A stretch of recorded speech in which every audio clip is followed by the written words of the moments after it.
എല്ലാവർക്കും Arya serial spot റിവ്യൂയിലേക്ക് സ്വാഗതം. ഈ വീഡിയോ ഇഷ്ടപ്പെടുവാണെങ്കിൽ ഒന്ന് ലൈക്ക് ചെയ്തും സബ്സ്ക്രൈബ് ചെയ്തും ഒന്ന് സപ്പോർട്ട് ചെയ്യണം കേട്ടോ. അതൊരു മുൻപേ പുതിയ പ്രൊമോ റിവ്യൂ ആണ് പറയാൻ പോകുന്നത്.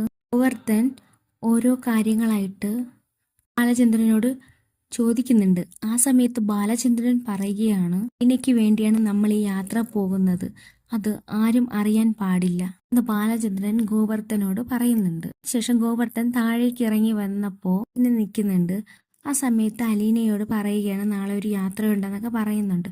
ആ സമയത്ത് അലീന പറയുകയാണ്, അതെനിക്ക് വേണ്ടിയുള്ള യാത്രയാണ് എന്ന് എനിക്കറിയാം, എനിക്കത് നന്നായിട്ട് ഊഹിച്ചെടുക്കാൻ പറ്റുന്നുണ്ട്. അതിനുശേഷം പ്രൊമോയിൽ കാണിക്കുന്നതെന്ന് വെച്ചാൽ എല്ലാവരും കൂടെ നല്ല സന്തോഷത്തോടു കൂടി തന്നെ ഭക്ഷണം കഴിക്കുന്നത് കാണിക്കുന്നുണ്ട്. ബാലചന്ദ്രന് നന്നായിട്ട് വിഷമമുണ്ട്.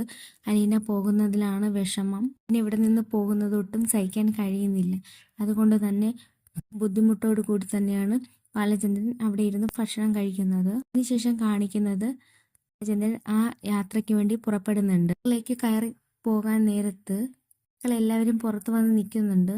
സമയത്ത് ബാലചന്ദ്രൻ യാത്ര പറയുന്നുണ്ട്. 3 പേരെടുത്തും ബാലചന്ദ്രൻ യാത്ര പറയുകയാണ് മക്കളോട്. ശേഷം കാണിക്കുന്നതെന്ന് വെച്ചാൽ വൈജയും മനുവിനെയുമാണ്. വൈജയന്തി മനുവിനോട് പറയുകയാണ്, ഭർത്താവെന്ന നിലയിൽ എനിക്ക് ബാലചന്ദ്രനിൽ നിന്ന് ഒരു ആനുകൂല്യവും വേണ്ട. സമയത്ത് മനു ചോദിക്കുവാണ്, അവിടെ 3 മക്കളില്ലേ, അവരെ ഉപേക്ഷിച്ചോ? സമയത്ത് വൈജയന്തി പറയുകയാണ്, ഞാനല്ല അവരെ ഉപേക്ഷിച്ചത്, അവര് എന്നെയാണ് ഉപേക്ഷിച്ചത്. മനു എന്തൊക്കെയോ ദേഷ്യത്തോടു കൂടി തന്നെ പറഞ്ഞിട്ട് പോകുന്നുണ്ട് വൈജയെ. വൈജയാണെങ്കിൽ നല്ല ഗൗരവത്തോടു കൂടി എന്തൊക്കെയോ ആലോചിച്ച് നിൽക്കുന്നുമുണ്ട്. ഇത്രയൊക്കെയാണ് പ്രമോ വിശേഷമായിട്ട് കാണിക്കുന്നത്. ഈ വീഡിയോ ഇഷ്ടപ്പെടുവാണെങ്കിൽ ഒന്ന് ലൈക്ക് ചെയ്തും സബ്സ്ക്രൈബ് ചെയ്തും ഒന്ന് സപ്പോർട്ട് ചെയ്യണേ.